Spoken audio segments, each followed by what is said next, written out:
Hello everyone, welcome to another lesson at English Pod. My name is Marco. My name is Catherine. So, Marco, what are we talking about today? Today we're going to be talking about a popular topic all over the world, and that is smoking. Well, not so popular in the States right now, to be honest. Well, that's the thing. In every country in the world now, they are becoming more strict on smoking and where you can smoke, so it's becoming very difficult for smokers nowadays. Well, it's a good reason to want to quit. And that's what we're going to be talking about today is quitting smoking. Well, before we get going, we do have a really important phrase that we should preview in today's vocabulary preview. Vocabulary preview. All right, so on vocabulary preview, we're going to take a look at this word, pack of smokes. Pack of smokes. A pack of smokes. So smokes is a word for cigarettes. It's the same thing, smokes or cigarettes. Right, but a pack is, like 20 cigarettes. It's a box of cigarettes. You buy them in a pack. You don't just buy one at a time. So, again, the phrase is pack of smokes. Pack of smokes. So why don't we listen to our dialogue for the first time and see what's going on with this smoker.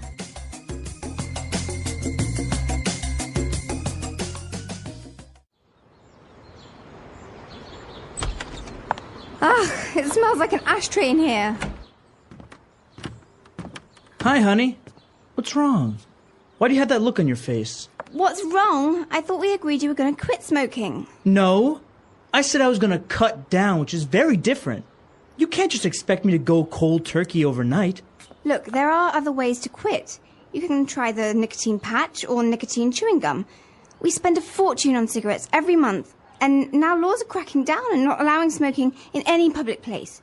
It's not like you can just light up like before. I know. I really am trying, but I don't have the willpower to just quit. I can't fight with the urge to reach for my pack of smokes in the morning with coffee or after lunch. Please understand. Fine, I want a divorce.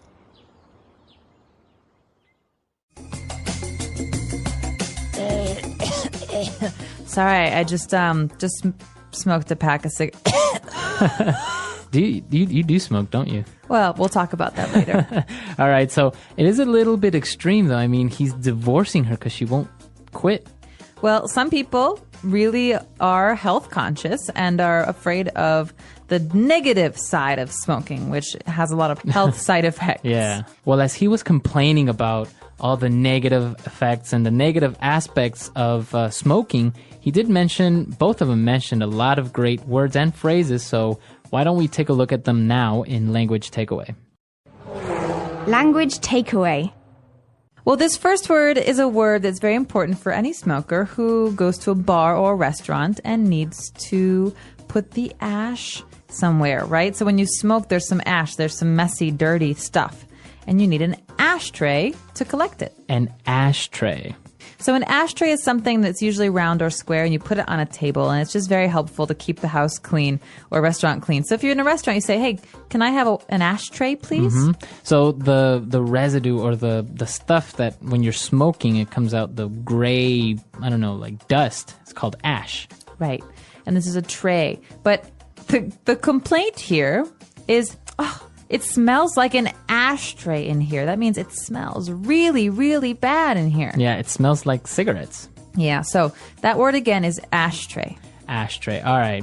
Well, and the guy was complaining, and he said, well, I thought you were going to quit smoking. And she said, no, I said I was going to cut down.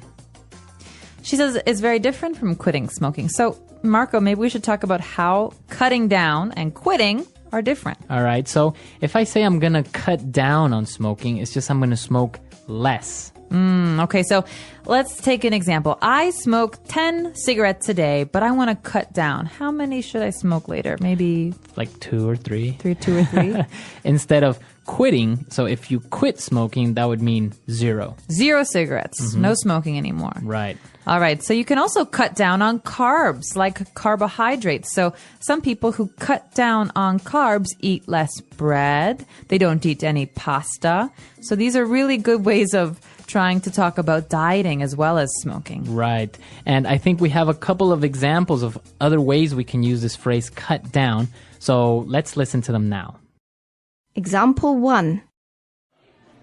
Our company has decided to cut down our workload, so from now on, we leave at 3 p.m. every Friday. Example 2. You should really cut down on the amount of salt you eat. It's not good for you. Example 3. My doctor told me I need to cut down on fatty foods because of my heart condition. And when you want to smoke a cigarette, you have to do something first with some fire. So we call this lighting up. To light up. So lighting up, it doesn't mean turning on the light. No. It actually means using a lighter or some fire to start your cigarette. Right, so you want to light up with a lighter, matches, or some sort of fire. The husband says, it's not like you can just light up like before. That means it's not like you can just smoke like before. So Right. in some cases, light up means to smoke a cigarette. We're in a movie theater and someone lights a cigarette. And I say, oh, you can't light up in here. Right, so you can't smoke in here. You can't smoke in It's here. another way of saying smoking.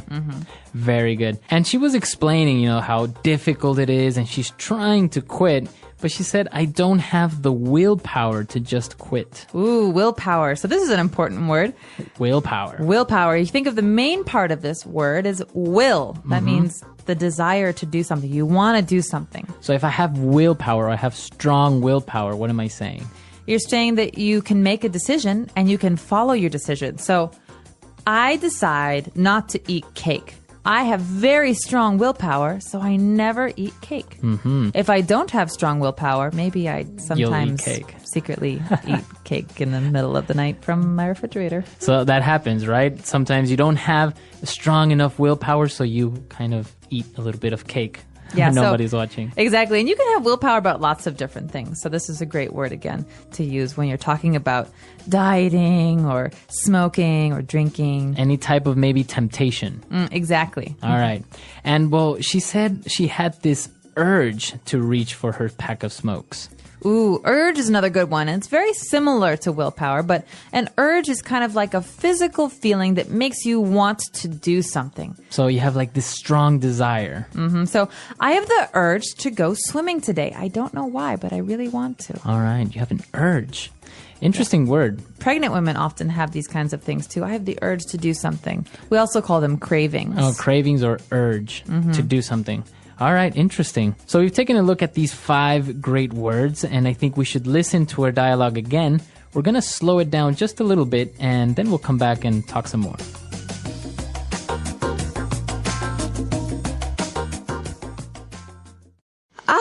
It smells like an ashtray in here. Hi, honey. What's wrong? Why do you have that look on your face? What's wrong?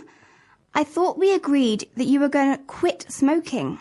No, I said I was going to cut down, which is very different. You can't just expect me to go cold turkey overnight.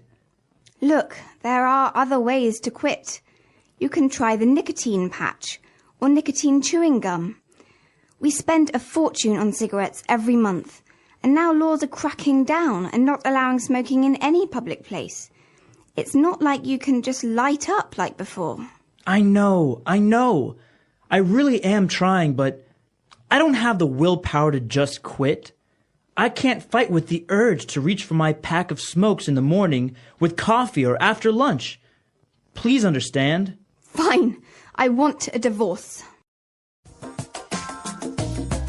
And we are back. So we have a great part of our show where we like to talk about some phrases that help you attain fluency. That means sounding like a native speaker of English. And today's phrases are wonderful. All right, so let's take a look at them now in Fluency Builder.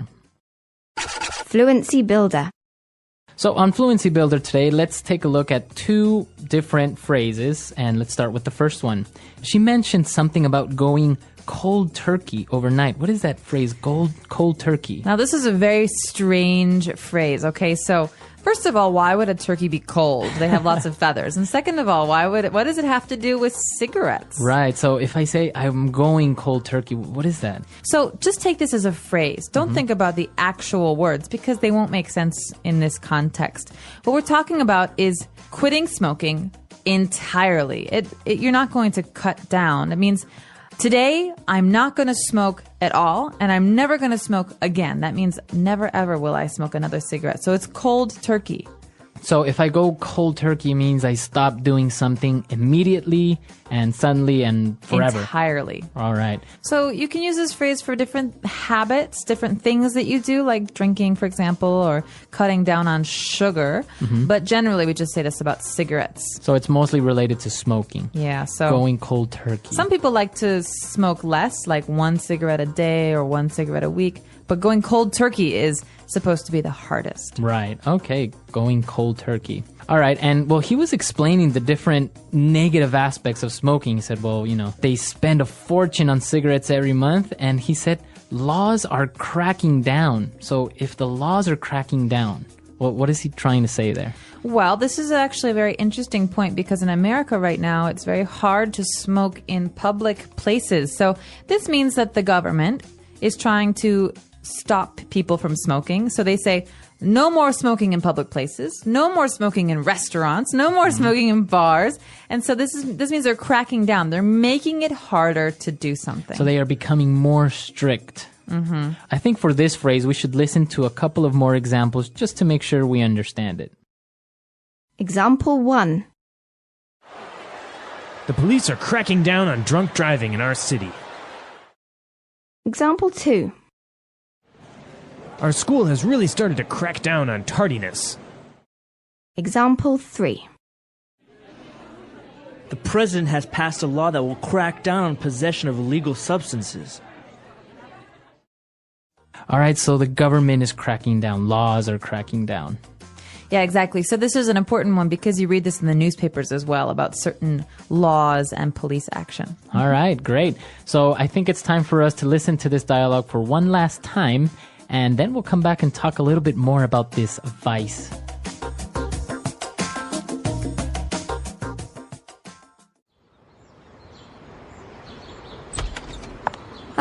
It smells like an ashtray in here. Hi, honey. What's wrong?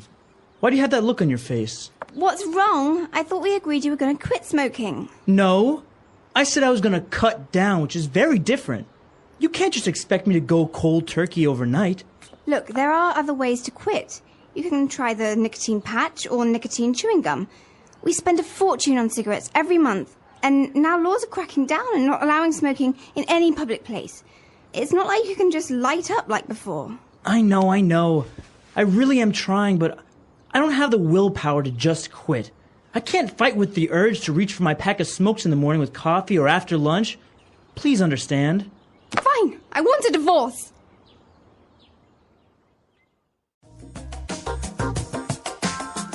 So, do you have a problem with this vice, as you call it?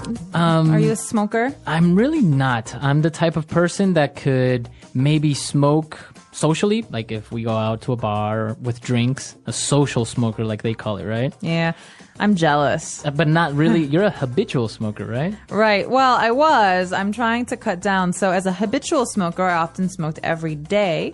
Sometimes I smoked a lot and sometimes I smoke less. But right now I'm in a period where I'm mostly quit. Okay, almost. Yeah, well, I haven't smoked in a while, and when I do, it's just 1 cigarette. Now, it is interesting because, like we mentioned, laws are cracking down on where you can smoke, but also taxes and cigarettes are becoming much more expensive, right? Absolutely, especially where I'm from in Chicago. It's easy to spend maybe $10 or $12 on 1 pack of cigarettes. On a pack of cigarettes. Imagine that. Yeah. So, and you have people that can't help smoking 1 or 2 packs a day. Yeah. So how much is that a month? It's just an amazing amount of money. Thousands of dollars. Well, and I have to say, though, a lot of my friends who used to smoke in America have quit. So this is maybe working. The whole thing of making cigarettes more Taxing. expensive. Yeah, making them much more expensive. Now, another interesting thing, and what I was reading recently, is that, those warnings that come on cigarette packs Yeah. that says, smoking kills, smoking causes cancer. Actually, a study has proven that it's not effective, that people don't mind it or even worry about the cautions on the cigarette packages. Well, as a smoker, I could say that, yeah, you generally, if you're going to smoke a cigarette, don't look at the label that much. You just, you throw it in your bag and you forget about it. But it's actually gotten to the point where people choose the cigarette pack based on the picture. So it's like, oh yeah, give me the one with the black lungs, or give me that one. Oh, God. Yeah, it's interesting. So it's not really working. I guess we're going to have to find other ways to make people more conscious about this vice.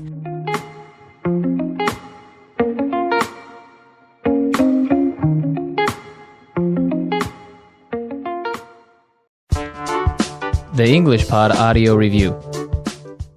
Listen to the meaning, then say the vocabulary word. Informal of saying cigarette. Stogie.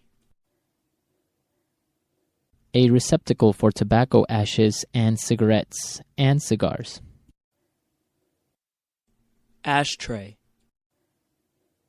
The end of the cigarette which contains the filter and is placed into the mouth to smoke. Butt. Reduce the amount taken or used. Cut down. A solid, sticky substance that remains when tobacco is burned. It accumulates in the lungs of smokers and is considered carcinogenic. Tar. Immediate, complete withdrawal from something. Cold turkey. A mechanical device for lighting a cigarette, cigar, or pipe. Lighter. A patch that slowly releases nicotine into the body. Nicotine patch. A thin strip of wood or cardboard tipped with a chemical that ignites when scraped against a rough or specially treated surface. Match. Gum that slowly releases nicotine into the body. Nicotine chewing gum. Smoking a cigarette once, a puff. Share a cigarette with someone. Drag. To act more forcefully, to regulate or repress. Crack down. To start smoking a cigarette. Light up. The strength of mind to carry out a decision. Willpower. A strong impulse, inner drive, or yearning. Urge. A box of cigarettes. Pack of smokes. Let's try that faster. A receptacle for tobacco ashes and cigarettes and cigars. Ashtray. Informal of saying cigarette. Stogie. To start smoking a cigarette. Light up. A strong impulse, inner drive, or yearning. Urge. A box of cigarettes.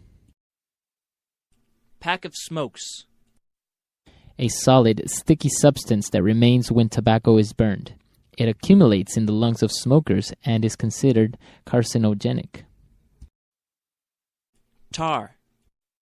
The strength of mind to carry out a decision. Willpower. The end of the cigarette which contains the filter and is placed into the mouth to smoke. Butt. Immediate, complete withdrawal from something. Cold turkey. A patch that slowly releases nicotine into the body. Nicotine patch. Reduce the amount taken or used. Cut down. Smoking a cigarette once, a puff. Share a cigarette with someone. Drag. A thin strip of wood or cardboard tipped with a chemical that ignites when scraped against a rough or specially treated surface. Match.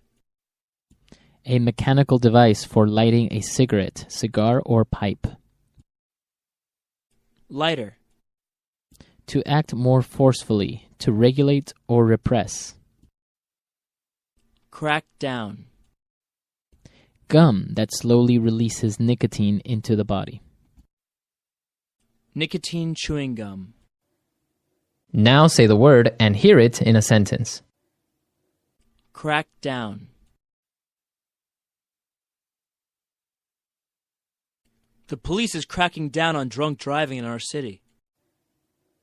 Crack down.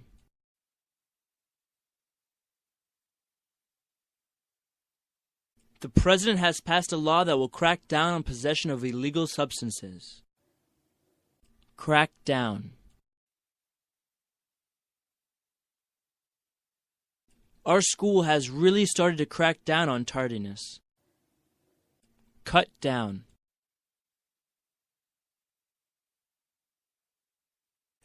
You should really cut down on the amount of salt you eat. It's not good for you. Cut down.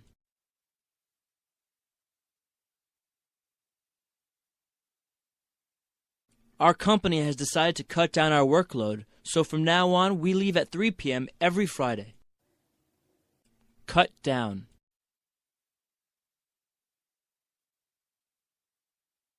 My doctor told me I need to cut down on fatty foods because of my heart condition. Light up.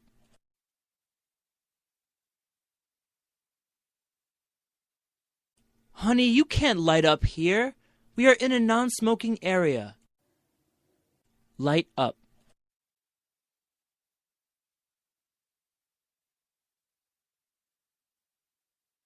John is addicted to smoking. Anytime and anywhere he has a chance, he lights up immediately. Light up.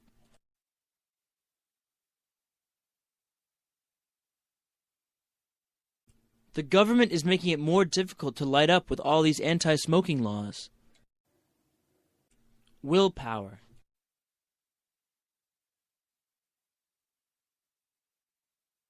I don't have the willpower to stick to my diet. It's so hard. Willpower.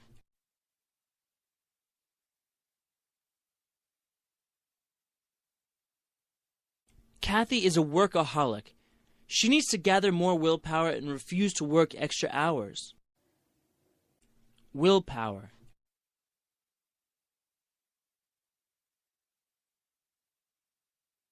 Willpower and discipline are essential to any person that wants to succeed in life. Urge.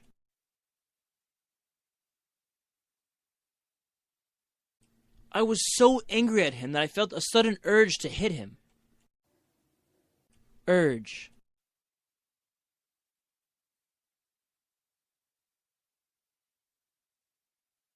Last night, my wife got an uncontrollable urge to smoke every hour. It was weird. Urge.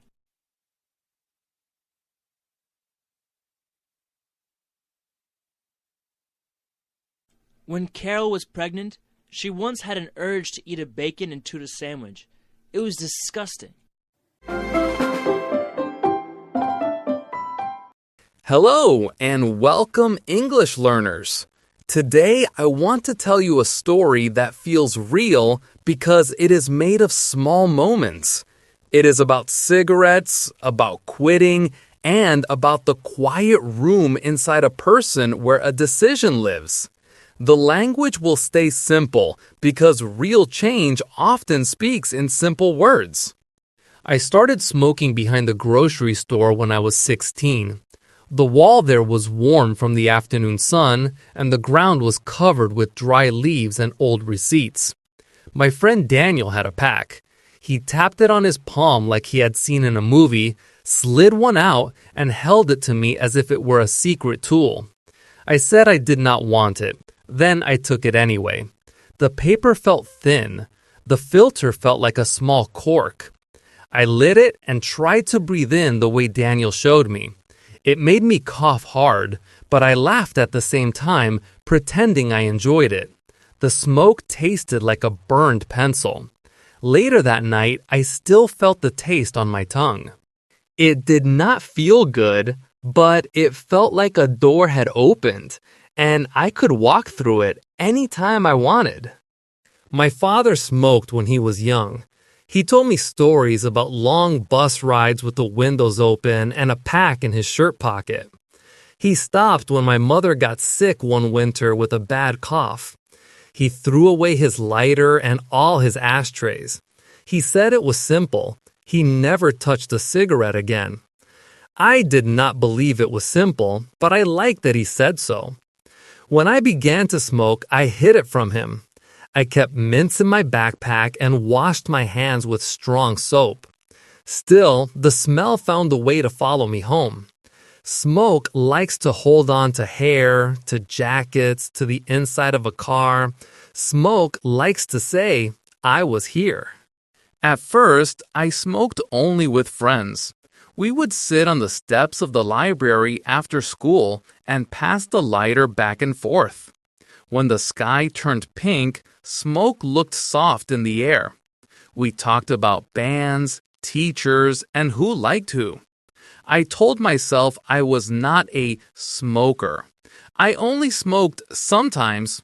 The word sometimes is a road that slowly changes into often without telling you. When I left home for the city, I carried my habit with my suitcase. My first apartment was a narrow room with a small window that looked at a brick wall. I worked in a cafe near the train station. The air smelled of coffee and bread, but also of the cigarettes customers smoked outside the glass door before they came in for their morning latte. I learned the rhythm of busy hours. I learned short talk. Next in line. Anything else? Have a good day. On breaks, I stepped into the alley with the other baristas. We shared the same lighter. I watched the smoke rise and draw lines against the sky like a child's pencil. The first cigarette of the day came with coffee. The second came with stress. The third came with boredom. Cigarettes are greedy. They like to link arms with every feeling. On Sundays, I took long walks through the park. I told myself I would not smoke on Sundays. It worked for a few weeks.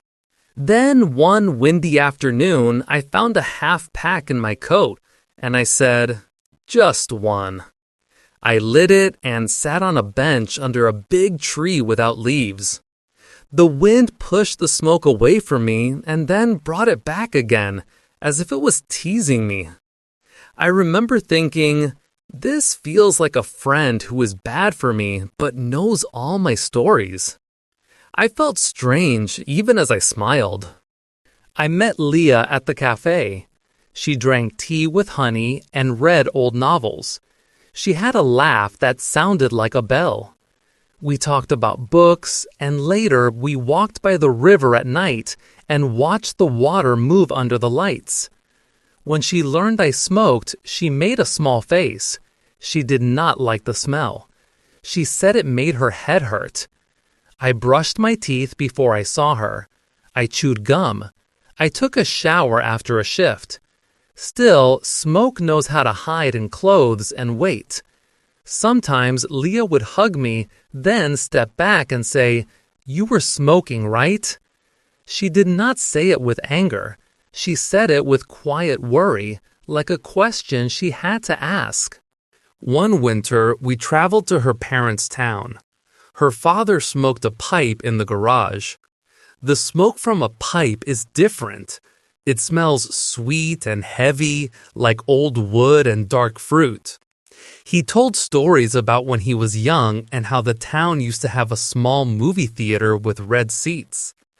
I stood there with my hands in my pockets and the pipe smoke curled around his words. Later that night, Leah said, "I don't want this to be our future." She looked at me as if I was already far away. I said I would try to quit. I said the word try as if it was a strong word. It is not always strong. It is often a soft blanket you put over a problem so you do not have to look at it. My first quit attempt lasted 5 days. I threw away the pack. I put the lighter in a drawer in the kitchen. I bought peppermint tea and sugar-free gum. I told a few friends, not many, because I did not want to fail in front of a crowd. I slept badly the first 2 nights. I felt a small animal moving inside my chest, scratching, asking. On day 3, my mouth felt empty. On day 4, I walked past a group outside a bar. The smell from their cigarettes felt like a door opening to a warm room. I did not go in. On day 5, after a long shift, I found the lighter in the drawer and put it back. I told myself it was just an object. On day 5 at midnight, the animal inside me won. I bought a pack at the gas station and smoked under a street light in the cold, with my breath and the smoke mixing into one white cloud. I stood there a long time. I felt like I had broken a promise to a person I loved, and that person was me. Leah did not shout. She made tea and sat close to me on the couch. She said, "You can try again." Her voice was calm, but I could hear a thin line of tiredness in it, like a wire under a soft blanket. I said I would set a new quit date. I chose the first day of spring. I put it on my calendar with a blue circle. I knew I needed a plan bigger than a circle. I read about triggers. Coffee can be a trigger. After a meal can be a trigger. Waiting for a bus can be a trigger. Stress is a trigger. Boredom is a trigger. Joy is a trigger. I laughed because it felt like everything was a trigger except sleep. I decided to change small habits. I switched from coffee to tea for a month. I took different streets to work so I would not pass the shop where I often bought cigarettes. I kept my hands busy during breaks, tying and untying a piece of string, rolling a small stone in my palm, writing short notes in a pocket notebook. I told myself that a craving is like a wave. A wave rises and falls. You do not have to fight the ocean, you just have to keep your feet under you until the water goes away. The first day of spring came cold and gray. I woke early, took a shower, and threw away the ashtray on the balcony. It was a small glass dish with a chip on the side. I had used it for 2 years. It felt strange to drop it into the trash. It felt like closing a book that had followed me into many rooms. I cleaned the apartment with vinegar and lemon. I washed the curtains and opened the windows. The air smelled like a new start. Leah left a note on the table. It said, "I believe in your lungs." I put the note in my wallet and carried it like a secret photograph. The first week was hard in a simple way. Morning coffee without a cigarette felt like a song with a missing drum. After meals, my mouth felt lonely. During breaks at the cafe, I walked to the end of the alley and back with my hands in my pockets. I counted steps. I used gum. I drank water. I told myself stories. On day 4, I dreamed I was smoking, and I woke with the taste of smoke in my mouth, even though it was not real. On day 5, I cleaned my coat. Smoke lives in the buttons, in the seams, in the quiet places you do not see. On day 6, I took a bus to the edge of the city and walked by the river. I watched a dog run in circles. The wind pressed against my chest. When I came home, I fell asleep on the couch and slept through the evening news. On day 8, the cafe got very busy. A machine broke. A customer shouted at me because his espresso was slow. I felt my jaw tighten. I felt the old door open. The thought came like a whisper. Just one. I closed my eyes for 2 seconds. I said, out loud but quietly, "Not now." I made the espresso. I cleaned the counter. I filled the milk jugs. I moved my hands. The whisper moved away. That night, I told Leah about the moment. She put her hand on my head like a blessing and said, "You did it." On day 12, I met Daniel again after a long time. He worked at a repair shop. We sat on a bench outside during his break. He lit a cigarette and held the pack out to me without thinking. Old habits can be polite like that. I shook my head. He looked at me with surprise and then with pride. He said, "Good for you." He put the pack away and did not smoke the rest of the time we sat there. We talked about work and money and the price of rent. I realized that part of quitting is teaching other people how to be around you in a new way. Most people are kinder than you think. They just need to know the rule. The second week brought small gifts. I could smell the soap I used in the morning. I could taste mint in my tea. Food felt fuller. My breath did not climb the stairs as slowly. There was a day when the sky was very blue, and I stood at a crosswalk waiting for the light to change, and I felt a quiet happiness in my chest, a new kind, like a room with a window I had never opened before. It lasted 5 seconds. Then a bus roared by, and the moment was over, but I still remember it. These small gifts are a private reward system the body uses to say thank you. On day 15, I wanted to buy a pack and hide it. I do not know why. I was not angry. I was not sad. I was not bored. I just wanted to walk into a store and feel the old rhythm of asking for a brand, paying, putting the pack into my pocket, and knowing it was there. Habit is not always about pleasure. Sometimes it is about identity. If you have been a smoker, your hands remember, your pockets remember, your jacket remembers. I walked past the store. I told myself, you do not need to be the person you were yesterday to be real today. This sentence sounded too big, but it helped me walk another block. On day 19, my father called. He said he found an old photo of himself at 21 holding a cigarette with a serious face. He said he felt strange looking at it. He said he wanted to tell me that quitting had not been simple for him, that he had told me that story to give me strength, not to make me feel weak. He said there were nights when he drove around the block 3 times because he wanted to stop at the gas station and buy a pack. He said he did not, and then he would go home and eat an apple in the kitchen in the dark. I stood in my kitchen with the phone to my ear and looked at the counter and the sink and the small light over the stove. For the first time, I felt like my father and I were the same age for a minute, standing in the same dark kitchen, eating the same apple. At the end of the 3rd week, Leah and I went to a small concert in a basement venue. The room was hot. People danced close together. A few people went outside between songs and smoked. The old smell came in with them when they returned. I watched the band and I watched my hands. They were empty. I did not need to leave. I drank water. I moved my shoulders to the rhythm. After the show, when we walked up the stairs and out into the cool night, Leah said, "I kept waiting for you to go outside." I said, "I kept waiting too." We laughed, soft and tired.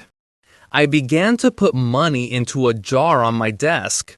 Each day I did not buy a pack, I dropped a few bills in. The jar filled slowly. I wrote the date on a small piece of tape and stuck it to the glass. Savings have a sound when they hit each other.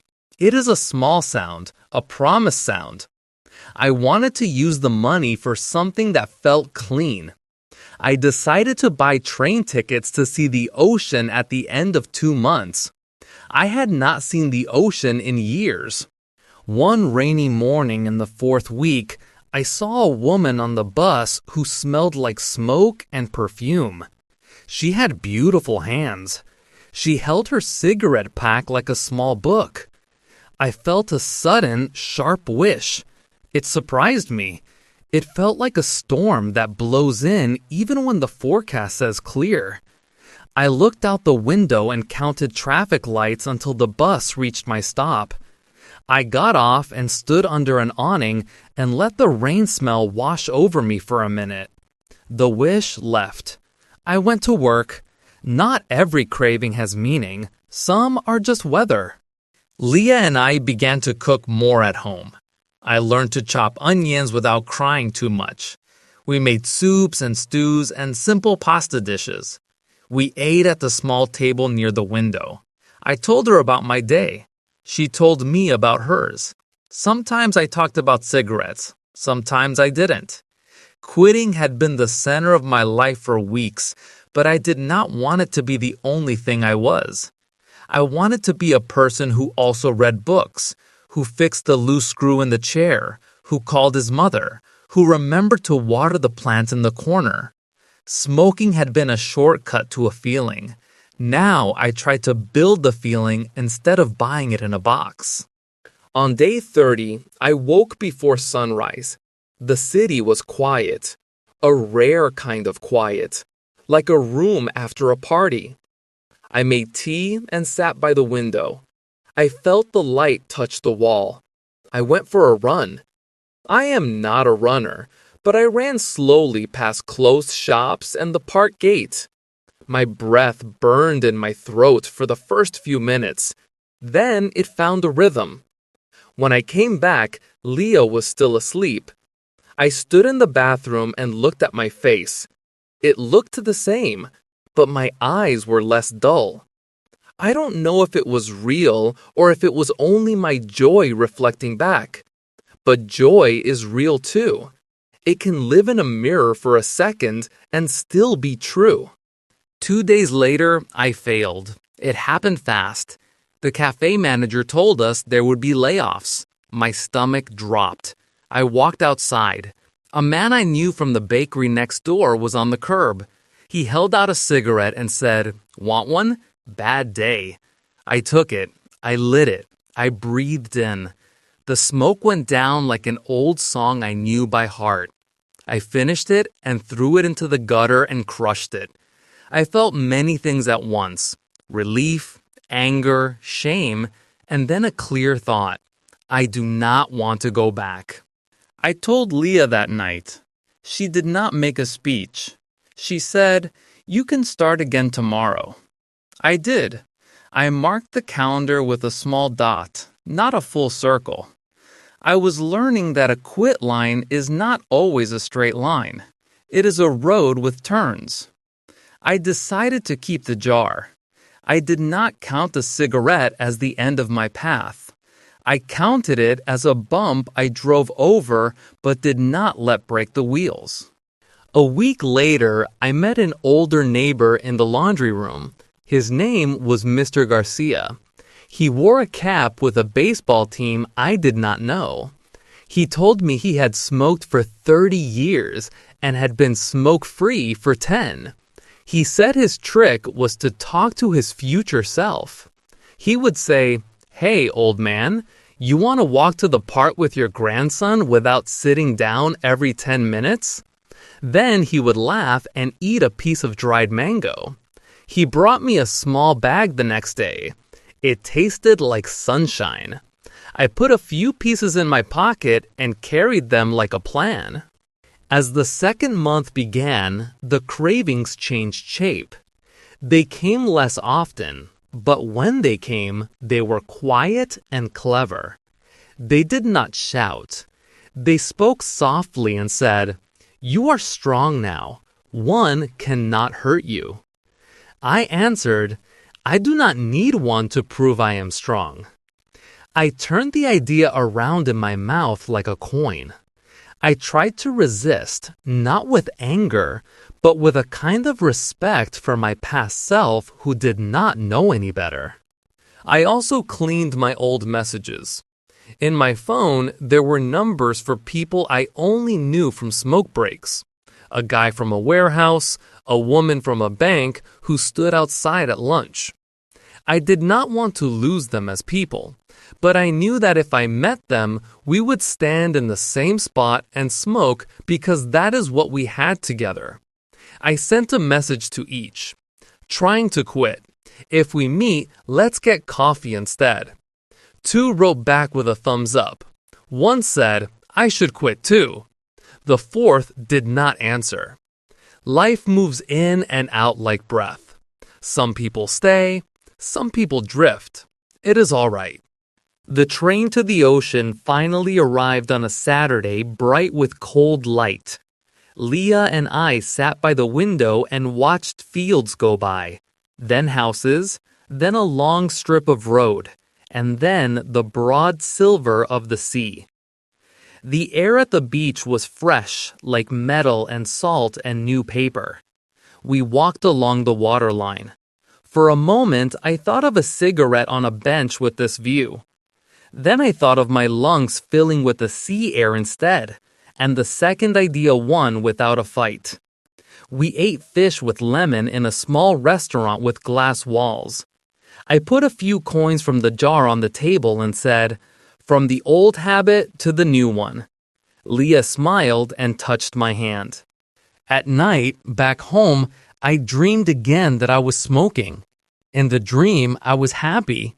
In the dream, there were no consequences. I woke with the feeling, not the smell, and I lay there in the dark and listened to Leah breathe. I told myself gently, a dream is just a dream. I went to the kitchen and drank water. I watched the clock move. I went back to bed. I slept again and dreamed of running by the river, not fast, not strong, but steady. It has been months now. I am careful with time. I do not count every day. I count good mornings. A good morning is when I open the window and the air smells like itself. A good morning is when I can walk up the cafe stairs without stopping to pretend to tie my shoe. A good morning is when I find a lighter in an old backpack and I feel nothing, and I put it in the trash without a ceremony. There are still hard days. There are days when a fight, an email, a bill, or a lonely hour knocks on the door and says, "Smoke with me." But there are fewer doors now. There are more windows. Sometimes I pass a group outside a bar and hear their laughter, see the small orange dots in the air, and for a second, I missed a club of it. Then I remember that my club now is bigger. Runners in the park at dawn, people who choose tea in the afternoon, friends who text jokes instead of standing in the cold to smoke. I am not better than anyone. I am just someone who turned left at a corner he used to turn right. I wish the people at the bar a good night. I keep walking. My father came to visit last week. We cooked together. He told me the apple story again, laughing, and I told him about the train and the sea. He looked at me with the soft face parents have when they want to say 10 things and do not want to make a speech. He said only, "I'm proud." We went for a walk. He walked a little slower now, but he did not stop. We passed a man smoking on a bench. The man looked tired. My father gave him a polite nod. We kept going. Leah keeps her note on the fridge now. "I believe in your lungs." We added a small drawing of 2 balloons next to the words. Some mornings I do not see it. I look right past it. I think that is a kind of success. The story is no longer loud in the kitchen. It is part of the wall. It is how the house stands. I still keep the jar on my desk. I call it the away fund. Away from smoke, toward other things.